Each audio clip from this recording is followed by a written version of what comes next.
too fast, too much has happened. ये तो मुझे भी यकीन नहीं हो रहा है, सच्ची बताओ तो कि मैं यहाँ हूँ। वो एक्साइटमेंट अंदर रखना है ना, वो बहुत मुश्किल था मेरे लिए। तो पहले तो हमको देख के ऐसा लगा कि हमारे जो ड्रीम्स थे वो रियलिटी में बदल गए। आई थिंक ये वंस इन अ लाइफ वाला एक चीज़ हो गया जो मैं आई थिंक कभी नहीं भूल पाऊंगी। He is a global leader. Getting to meet him is insane.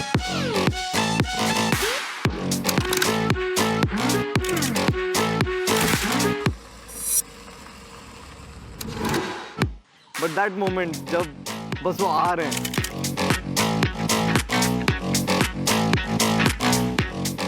that was like heartbeat stop हो जाने वाला मोमेंट था वो। स्वागत है आप सबका।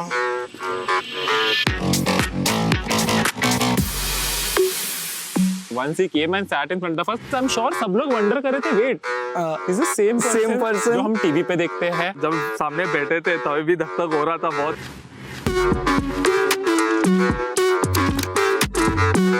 आप लोग एक दूसरे को कभी मिलते हैं या पहली बार मिले? नहीं, मिलते हैं हम लोग, मिलते रहते हैं। मतलब आप लोगों का पुराना कारोबार है। तो जब आपको ये सूचना मिली होगी तो क्या लगा आप लोगों को? इस मोमेंट तक यकीन नहीं हो रहा था कि ये कुछ होने जा रहा है ऐसा। नहीं, पहले मिलेंगे फिर ही हम लोग सेलिब्रेट करेंगे, क्योंकि मालूम नहीं कैसे कब। हाँ, ऐसे आजकल तो फेक की दुनिया है ना। सर अभी भी नहीं लग रहा है कि आप सामने हैं।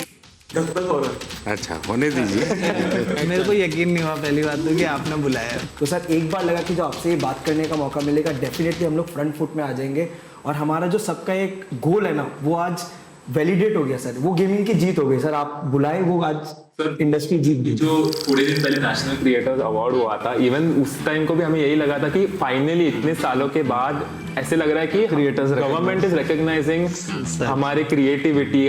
जो हम यूट्यूब पे करते, जो हमें लगता था कि हाँ हमारी लोग देख रहे हैं, फैंस देख रहे हैं, यही हो रहा है, बट आप लोगों ने उस क्रिएटिविटी वाले अवार्ड में भी अप्लाई किया था? मैं तो गया था सर। हम तो बिल्कुल आपके इतने दूर बैठे हुए थे, मैं उसमें भी यकीन नहीं हो रहा था।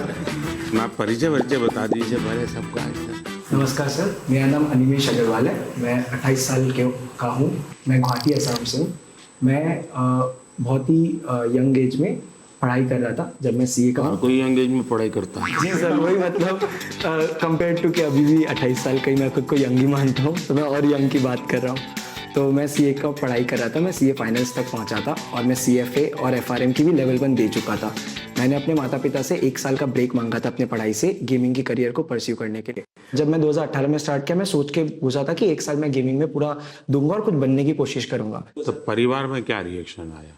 सर क्योंकि मैंने पढ़ाई करके रखी थी और मेरे पास बैकअप बहुत स्ट्रॉन्ग था कि गेमिंग में कुछ नहीं कर पाता, वापस जाके पढ़ाई कंटिन्यू कर पाता, तो इसलिए माता पिता हमेशा सपोर्ट किए हैं इस चीज़ को। और फिर मेरा गोल यही है कि मैं गेमिंग को इंडिया में आगे बढ़ाऊँ और सबको, जो भी युवा फॉलो कर रहे हैं हम सभी को, इतने बड़े बड़े इन्फ्लुएंसर्स को, उनको करेक्ट डायरेक्शन दिखाऊँ गेमिंग से अच्छा क्या कर सकते हैं, और उसी की तरफ काम आगे करने की कोशिश चल रही है सर। मुसीबत ये हो जाएगी कि जब भी अब कोई ठग बोलेगा किसी को भी, तो आप दिखाई देंगे, और कोई आपको देखेगा तो कहेगा यार ये तो अच्छे इंसान है, उसको ठग कैसे बोल रहे? सर वो चीज़ लेकिन एक चीज़ अच्छी है कि गेमिंग में थोड़ा नाम बना लिया है, तो गेमिंग वाले लोग अब ठग से अच्छे नज़र से मुझे देख रहे हैं। ठग से ठगते नहीं। हाँ, और मैं दुनिया एकदम भी ठगी नहीं कर रहा हूँ सर।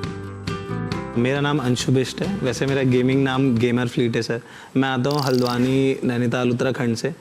तो मैं सर वैसे लोअर मिडिल क्लास फैमिली से आता हूँ। मेरे पापा एक प्राइवेट स्कूल में 30 साल तक उनने बस कंडक्टरी करी थी ताकि मैं और मेरी दीदी को वो स्कूल में पढ़ा सकें।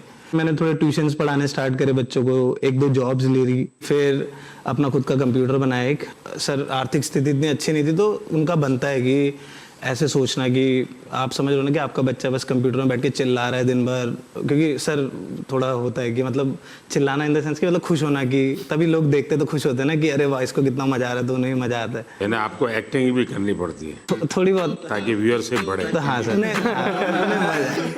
करनी तो पड़ती है सर। सबसे बड़ा ब्रेक थ्रू क्या है आपको इस दुनिया में? सबसे बड़ा ब्रेक थ्रू सर कि मतलब अगर आपको पता चल जाए कि आप क्या करना चाहते हो इन दी एंड।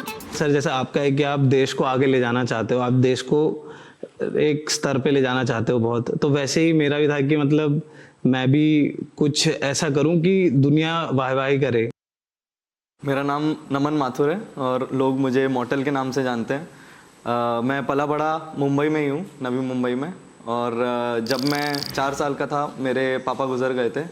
मम्मी ने मुझे और मेरे बड़े भाई को रेस किया, उन्होंने टिफ़िन सर्विस किया, सब कुछ किया। और 2015 में मोबाइल आ गया था हाथ में, तब तो शुरू किया था खेलना। पहले तो स्कूल कॉलेज में दोस्तों से बातें करते करते पता चला होगा। मैं गेमिंग मेरे को खुद से वो यूट्यूब देख के आया था। मैंने उल्टा दोस्तों में फैला दिया था कि खेलो मेरे साथ। मैं बीमार हूँ, तुम भी हो जाए। वायरस मैंने फैलाया हुआ वाला। बस 2015 से लेके 18 तक, जब तक मेरा बीकॉम पूरा कंप्लीट हुआ, उतने में मैंने ये फिगर आउट किया कि ये जितने भी फॉरेन यूट्यूबर हैं हम जिन्हें देख रहे हैं, इनके कमेंट सेक्शन में सारे इंडियन हैं। यानी ये सब जो दुनिया भर के अच्छे अच्छे खिलाड़ी हैं, उनमें भी इंडियन, सारे कमेंट करने वाले इंडियंस हैं। मेजॉरिटी मेरे को जो दिखते थे इंडियन ही दिखते थे।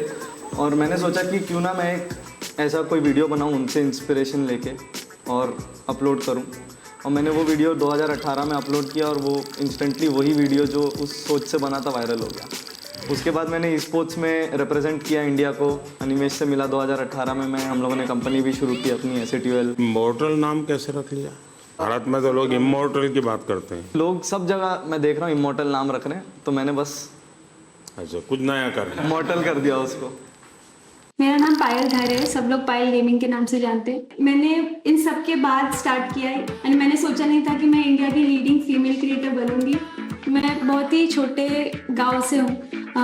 मैं MP में एक छिंदवाड़ा करके जगह है, इंदौर के पास में ही है, तो मैं वहाँ की रहने वाली हूँ। मुझे गेमिंग में इंटरेस्ट था बट घर पे फैसिलिटीज़ नहीं थी। 12th तक भी हमारे पास घर पे फ़ोन नहीं था खुद का, तो गेमिंग में थोड़ा थोड़ा इधर उधर देखते रहते थे, या दोस्त के जो भाई वगैरह है वो कैफेज जाते थे गेम खेलने, तो वहाँ से थोड़ा बहुत नॉलेज आया कि गेमिंग भी कुछ होता है। तभी के टाइम पे यूट्यूब पे गेमिंग पॉपुलर होने लगी थी इंडिया में भी, तो मैंने सोचा कि क्यों ना मैं भी इसको एक ट्राई दूँ और लड़कियों को भी एक ऐसा ऑप्शन मिले कि इसमें भी आप करियर बना सकते हो।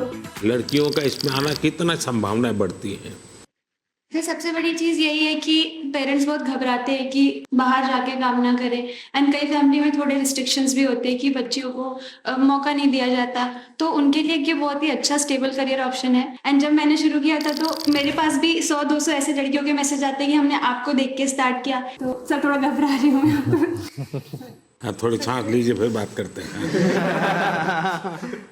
मेरा नाम मिथिलेश पाटनकर है, मेरा गेमर नेम मिथपैट है। मैंने जो ट्राई किया है कि हमेशा से यूनिक कंटेंट देना है, एंड आई थिंक उसी की वजह से लोग मुझे पसंद करते हैं। तो गेमिंग, एंटरटेनमेंट, मिमिक्री, ये सब मिलके मैं बनाता हूँ मेरे वीडियो। पूरा सलाड बना देते। मैं चाहता था कि इंडिया से एक ऐसा कंटेंट मैं बनाऊं जो बाहर के लोग भी देखें, लोग अप्रिशिएट करें। आज से 2 साल पहले एक स्ट्रीमी अवार्ड्स होता है, बोलते हैं कि this is one of the best award. So international category में I was the only Indian to get nominated, and Los Angeles में अवार्ड होता है, so I got that award, and I think that is also one of एक बहुत proud opportunity थी मेरे लिए ये। नमस्कार सर, मेरा नाम तीर्थ मेहता है, मैं भुज कच्छ गुजरात से हूँ और मैं 2014 से हार्टस्टोन नाम की एक गेम है उसमें compete कर रहा हूँ। तो भुज में ये बीमारी कहाँ से आई? सर ये तो ऐसा है ना कि हर कोने कोने में फैली हुई है अभी तो। लोग आपको कच्छ में जानते हैं कि ऐसे कुछ कर रहे हैं आप? हाँ, अभी तो मतलब बहुत सारे लोग लेकर के जाना पड़ता है। नहीं अभी तो क्या आप मुझे देखिए मेरे पास तो ये है। हाँ, मतलब इनिशियली तो किसी को पता नहीं था, बट जब से ये मेडल हासिल हुआ है तब से काफ़ी मतलब कहे तो सब पहचानने लगे हैं। हेलो सर, मेरा नाम है गणेश और लोग मेरे को SK रॉसिया से जानते हैं और मैं बेंगलुरु से हूँ और मैं एक प्रोफेशनल ई स्पोर्ट्स एथलीट हूँ। जो मैं जब से कॉलेज में मैं गया, दोस्त लोग ने मेरे को गेम को इंट्रोड्यूस किया और जब मैं खेला अचानक से उधर जो भी लोग खेलते हैं उन सबसे अच्छा खेलने लगा। तो मेरे दिमाग में आया कि ये चीज़ मेरे को असली में मज़ा आता है करने में और इस पे मेरे को कुछ बड़ा करना है। मैं जब 17 ईयर ओल्ड था, मैं इंडिया को रिप्रेजेंट किया 2017 इंडोनेशिया में। तो जब मेरा सक्सेस मिला और मैं I could take the responsibility, मेरा माँ बाप का जो ड्रीम था घर बनाने का वो मैं कराया और दोनों को जॉब से रिटायर कराया और अभी सब रिलेटिव्स बोलती बस। आई वाज लाइक धक हो रहा था पूरा कि क्या बात करूं उनके सामने, बट आज जब मिला आई जस्ट लाइक जो भी मन में है, जो भी मेरा स्टोरी है, जो मेरे को जानता है, वो सब बोल दिया मैं उनके सामने। एक साथ आप लोग कितने घंटे खेलते हैं continue? I think e sports athlete जो होते हैं वो दिन के 6 से 7 घंटे प्रैक्टिस के देंगे, क्योंकि वो उनकी पूरी रूटीन होती है। वो दिन में उठने का समय, गेम का समय, डाइट, सब कुछ होता है। कंटेंट क्रिएटर्स का सर अगर मैं बताऊँ तो आई थिंक सब लोग ऐसे होते हैं कि दिन में 12 घंटे सिर्फ सोच ही रहे हैं, और फिर हो सकता है वीडियो बनाने में वो 2 घंटे ही बन गए, या फिर वो 10 दिन तक नहीं बने। हमारे देश में क्रिएटिव की दृष्टि से गेम की दुनिया में कंट्रीब्यूशन कितना होगा? पिछले 2 साल में जो कंटेंट बन रहा है इंडिया में यूट्यूब पे, वो बहुत नेक्स्ट लेवल बन रहा है। लाइक सब ऑफकोर्स लोगों के पास फोन्स आ गए हैं, सबके पास अभी इंटरनेट एक्सेस आ गया, तो हम लोग ऐसा नया नया कंटेंट देख रहे हैं इंडिया में जो आई थिंक वर्ल्ड में किसी ने बनाया नहीं है। मैं शॉक हो जाता हूँ कि इंडिया में इतना सस्ता है, इतना मतलब अच्छा है। इवन फॉर एग्जाम्पल अगर गेमिंग बाजू में रखे तो एग्जाम्पल यूपीआई भी इज ऑल्सो सिस्टम जो बाहर इतना अच्छा नहीं, मतलब कोई सिस्टम नहीं है जो इंडिया में। It's a blessing. गेमिंग की दुनिया में आज करोड़ों बच्चे हैं, उनको ये मालूम है कि हमारे यहाँ इंटरनेट इतना सस्ता है, उसी के कारण उनके लिए अपॉर्चुनिटी बनी है। पता है? बिल्कुल पता है, सर। सर मैं तो खुद ही मानता हूँ सर कि पूछोगे ना वो सबसे पहले बोलेगा फ्री इंटरनेट। यहाँ पे जो भी बैठा है हम सब, हमारी शुरुआत ही ऐसी हुई है सर। जिस तरह से free internet, cheapest internet I think India के टॉप 5 चीपेस्ट कंट्रीज में आते हैं। तो सर आज के दिन भारत में 15,000 गेम डेवलपर्स कहे जाते हैं, एंड 1400-1500 से ज़्यादा गेम स्टूडियोज भी है। सर वैसे तो भारत में अगर आप देखो जो गेमिंग है 5 से 6 साल पहले ही बूम होनी शुरू हुई। 2019 में आई थिंक मैं बोलता हूँ कि गेमिंग काफ़ी स्पीड पकड़ी, रफ्तार पकड़ा, और 2000 सब कुछ मेरे आने के बाद जी एक ऐसी घटना बताइए किसी के साथ आपको गेमिंग के दरमियान कुछ हो रहा, आपने कहा और एक स्पार्क कर गया, ऐसा कुछ याद आता है? मेरे तो लाइव चैट में आया था, एक लड़का बोला था कि मेरा ब्रेकअप हो गया, तो मैंने बोला था कोई बात नहीं, तेरा भाई तेरे साथ है। देखिए, मान लीजिए कि मैं एक बिल्कुल स्टूडेंट हूँ और मुझे कुछ मालूम नहीं है ये गेमिंग की दुनिया क्या है। परसेप्शन का ही मुझे पता है जो ये बच्चे टाइम खराब करते हैं, पता नहीं दिन भर उसी में बैठा रहता है।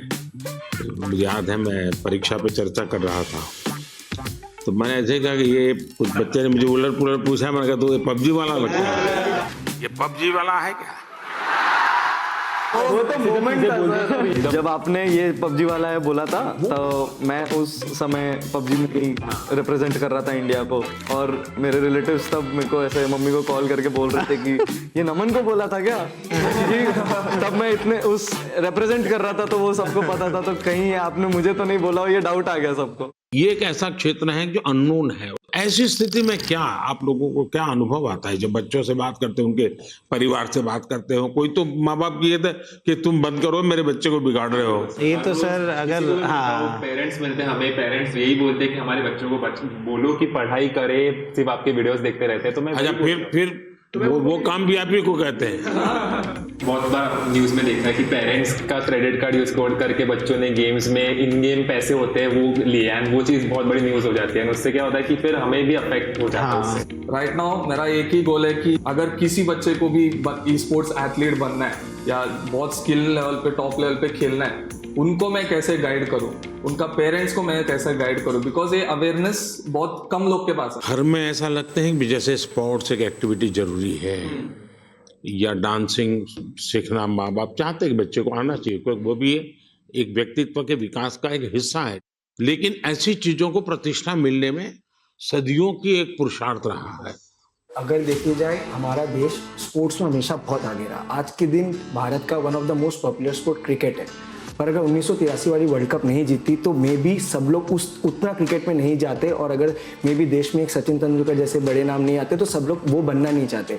सर गेमिंग 5-6 साल पहले ही शुरू हुआ, और आज काफ़ी लोग हैं इंडस्ट्री में, कम्युनिटी में हमारे जैसे गेमर जिन्होंने भारत को रिप्रेजेंट करके नाम कमाया। तो सर आई थिंक आज कोई गेमिंग के लिए अगर ये पूछे कि ये क्यों करना है, तो मैं उनको यही जवाब देता हूँ कि इसको आप साइड हसल रखिए। जो लोग सोचते हैं अनऑर्थोडॉक्स है, बेकार चीज़ है, टाइम वेस्ट कर रहे हैं लोग अपना, उसको करके आप प्राइम मिनिस्टर, अभी हम लोग प्राइम मिनिस्टर सर के रेजिडेंस में, तो वहाँ तक जाके उनसे बैठ के एक राउंड टेबल में बैठ के उनसे बातें कर सकते हो, तो वो बहुत अनरियल था। और फॉर श्योर लोग अब गेमिंग को एक अलग नज़रिए से देखेंगे कि हाँ ये भी कुछ है और इसमें भी कुछ करा जा सकता है। एज अ गेमर मैं कहूँगा कि ये मेन इम्पोर्टेंट चीज़ जो पीएम सर ने मेंशन की कि डाउन द लाइन ग्रो करना है एक इंडस्ट्री को, तो उसमें एक पेरेंट्स का इन्वॉल्वमेंट बहुत ज़रूरी है। उनका वही पेरेंटल एडवाइस, पेरेंट्स भी सपोर्ट करना, वो एक बहुत इम्पोर्टेंट फैक्टर है।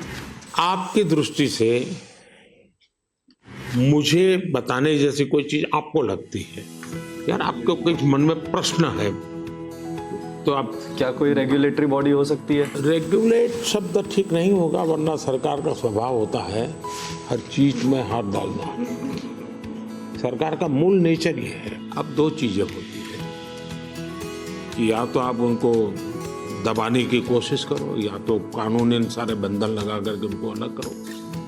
दूसरा है कि आप चीज को समझो, समझ करके हमारे देश की रिक्वायरमेंट के अनुसार उसको मॉडिफाई करो, उसको कुछ कानून नियम व्यवस्था के अंदर ढांचा में लाओ, उसकी एक प्रतिष्ठा बढ़ाओ। अगर प्रतिष्ठा बढ़ जाती है तो फिर बुरा करने वालों को बहुत देर लगती है। मेरी तो कोशिश है कि देश की स्थिति इतनी आगे ले जाएं हम कि 2047 तक खास करके मध्यम वर्गीय परिवारों की जिंदगी से सरकार बिल्कुल बाहर निकल जाए। वरना ये कागज लाओ, वो कागज लाओ, ये दो, यहाँ क्यों गया, वहाँ क्यों गया, उसी में ही जिंदगी फंसी हुई है। सरकार की जरूरत गरीब को होती है, उसको मुसीबत के समय सरकार मिलनी चाहिए। सर आई थिंक एक चीज़ जो डेफिनेटली करा जा सकता है ईज ऑफ बिजनेस के लिए, सर ई स्पोर्ट्स को आइडेंटिफाई किया जाए।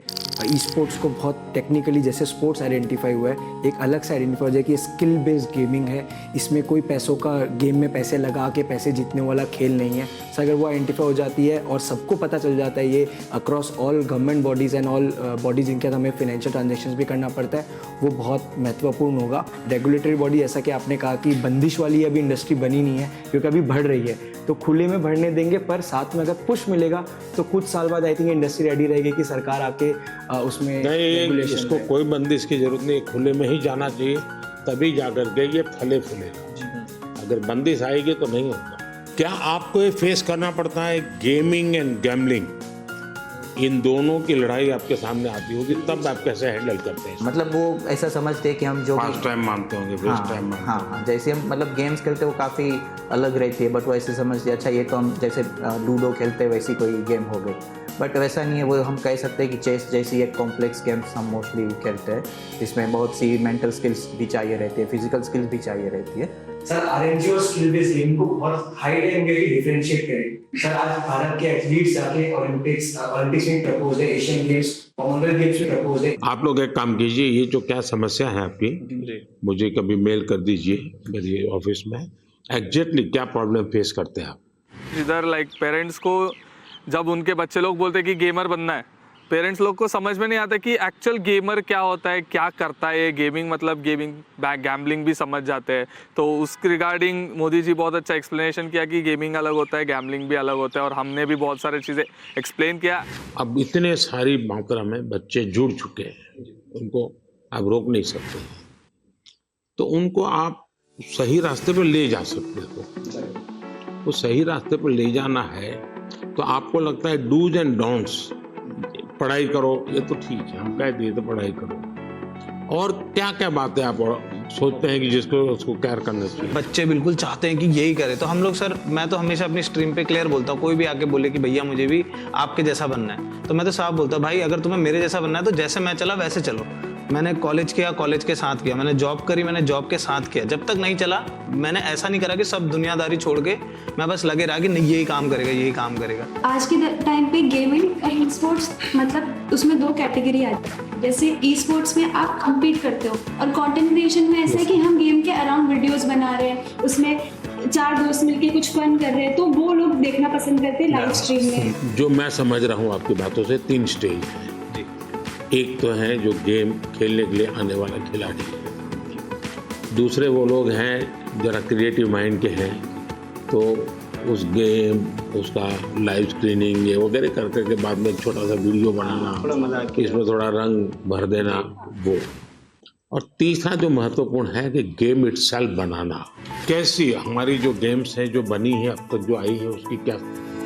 तो अभी आई थिंक 2020 में आपने स्टेटमेंट दिया था कि मेक इन इंडिया के अराउंड गेम्स बनाने प्रमोट कर रहे हैं आप, तो उसके बाद आई थिंक काफ़ी इम्प्रूवमेंट आया है उसमें, और जो वो पूरी इंडस्ट्री है उसमें भी काफ़ी स्कोप बढ़ा है। हिंदुस्तान की कौन सी थीम है जो लोगों को आकर्षित कर रही हैं, या आप लोगों को लगता है कि ये क्लिक कर सकती हैं? क्योंकि जो वेस्टर्न वर्ल्ड की आती है उसमें तो मारो काटो दौड़ो भागो यही आता है। जैसे हमारे पंचतंत्र है, क्या कभी किसी ने उसमें माइंड अप्लाई किया है? अभी डेवलपमेंट में जो बोर्ड गेम्स हमारे पुराने खेले जाते थे, जैसे अष्टो चौकड़ी करके एक गुजराती में हम छोटे थे तब से वो गेम खेल रहे, तो अभी उसके जो है वो डिजिटल वर्जन्स अभी रिलीज हो रहे। बाकी यही है कि हमारी जो मिथोलॉजी है जो उसके अराउंड काफ़ी गेम्स डेवलप हो रहे हैं। दुनिया आज एक बहुत बड़ी चर्चा करती है ग्लोबल वार्मिंग की, क्लाइमेट के इश्यूज हैं।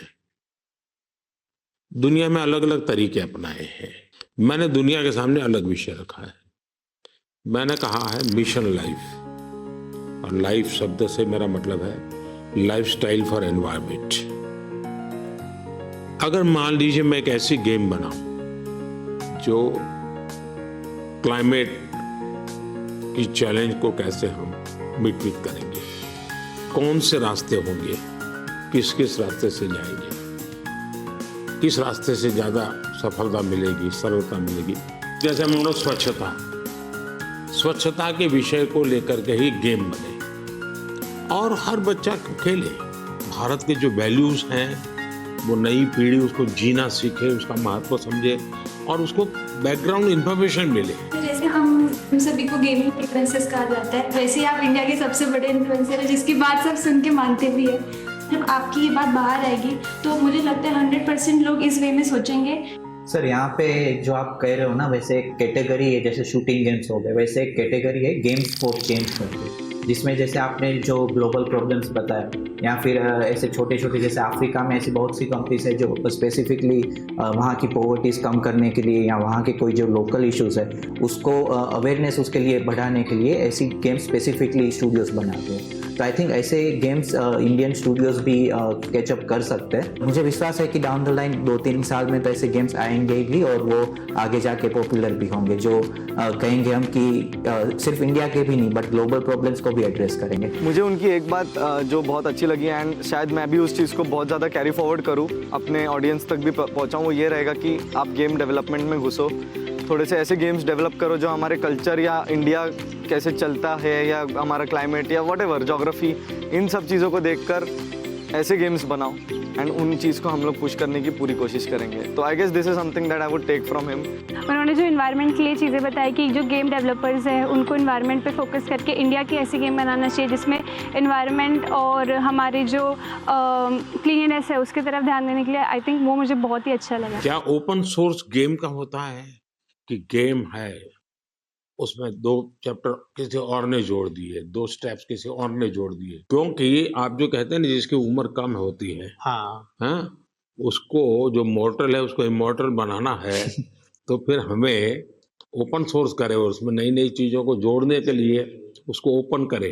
तो हो सकता है कि मान लीजिए हमने हनुमान के कैरेक्टर के ऊपर कोई बनाया जी, तो लोगों को अभी ओपन सोर्स है, आप हनुमान के नई नई चीज़ें लेके आइए, तो हो सकता है वो। हाँ सर, बहुत अब देखिए ये हमारी टीवी सीरियल जैसा काम है, हमारे टीवी सीरियल को एंड ही नहीं है। हाँ? उसका नई नई पोस्ट जोड़ते जाते हैं। सर हम लोग ने वैसे थोड़ा कुछ आपके लिए सोच के रखा था कि आपसे हम लोग इतना कुछ सीखा है, आपको हम लोग गेमिंग का थोड़ा डिक्शनरी आपको सिखाना चाह रहे थे। तो सर एक गेम है जो अमित आप समझा दो हम लोग क्या करेंगे सर के। बेसिकली सर हम गेमिंग में कैसे होता है कि हम लोग मैच के अंदर बिजी रहते हैं तो हम लोग ज़्यादा बातचीत नहीं कर सकते एक दूसरे के साथ, तो हम लोग ना टर्म यूज़ करते हैं जिससे क्या होता है कि एक दूसरे के साथ हम लोग कम्युनिकेट कर सके ईजिली। हर एक की अपनी एक टर्मिनोलॉजी बने। अब देखिए सरकार में जाइए तो सरकारी जो अधिकारी होंगे वो शॉर्ट फॉर्म में ही बोलेंगे, भी बोलते हैं भारतीय जनता पार्टी वैसे ही शॉर्ट फॉर्म हो जाता है। सर पर आपको 1-2 वर्ड्स तो हम लोग बता के जाएंगे। हाँ। आप हमें फिर बताएगा कि आप कौन से सेंटेंस में उसको यूज करेंगे। ऐसा है, मेरा एक शब्द है P2G2, तो मेरा वो P2G2 शब्द ये है pro people good governance, P2G2। अच्छा एक और है नूब। नूब का मतलब होता है कोई ऐसा जिसको कुछ बहुत मेहनत करने के बाद। देखिए मैं चुनाव सभा में अगर बोलूंगा, अरे नहीं आप लोग सोचोगे मैं किसके लिए बोल रहा हूँ।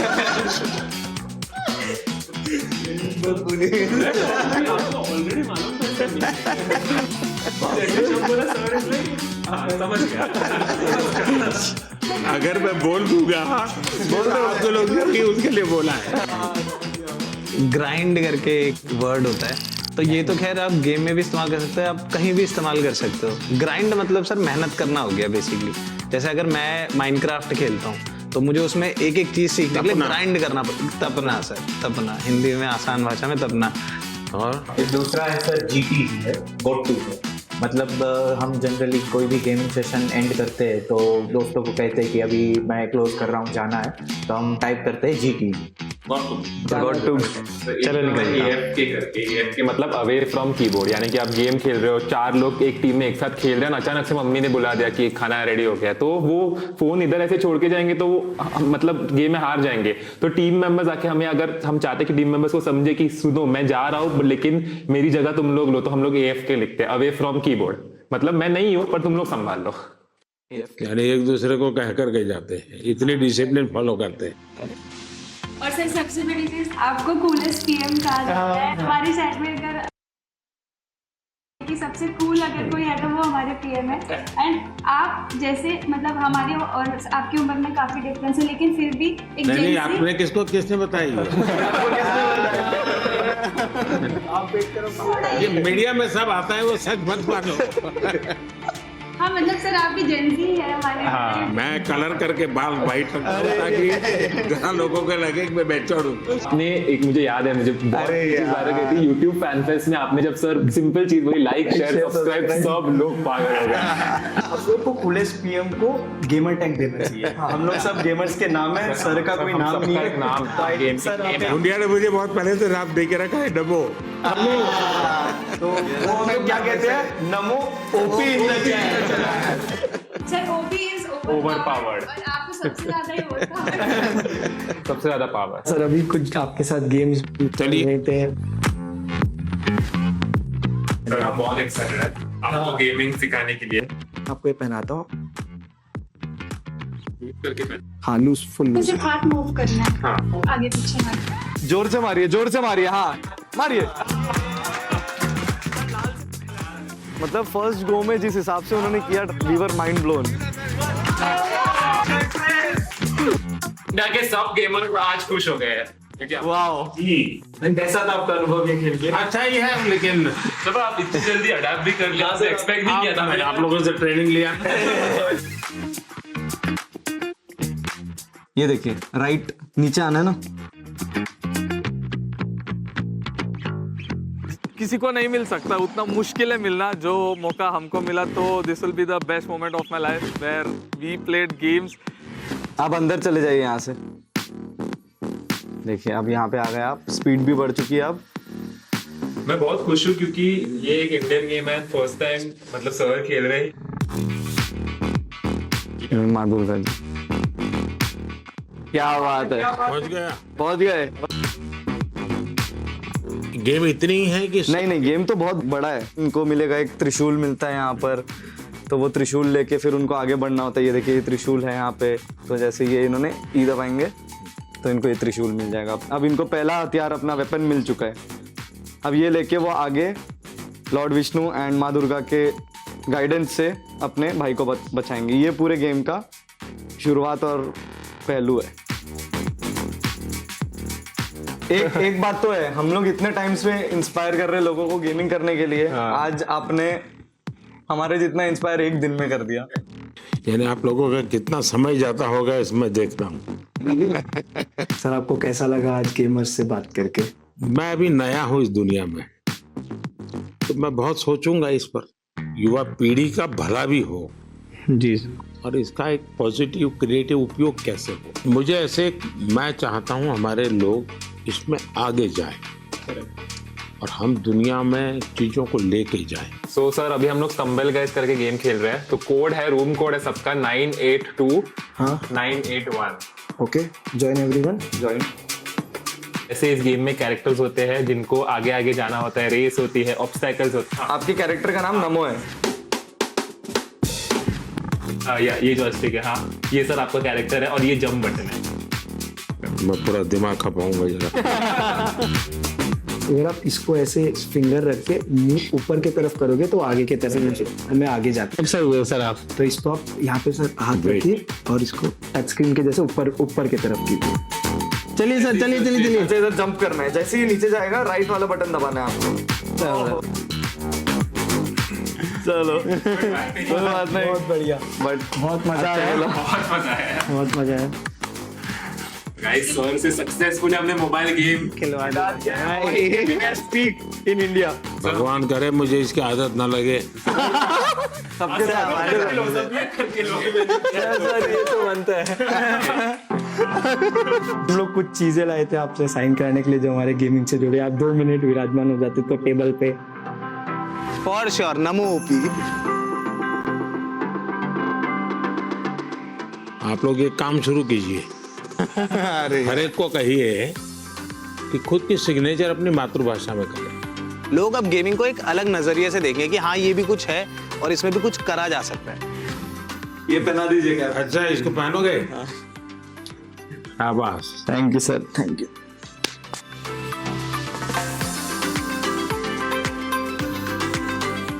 सर आपके साथ मुझे कैसे फोटो चाहिए जिसका कन्वर्ट कर दो जैसे गेम में हम। हाँ चलिए। I think Indian gaming peaked today. Who is the biggest influencer in India? It's our Prime Minister. हमने उनसे मिले।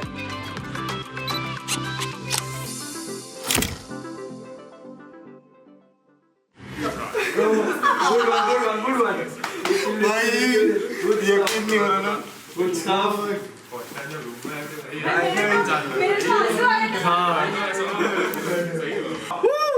मजा आ गया।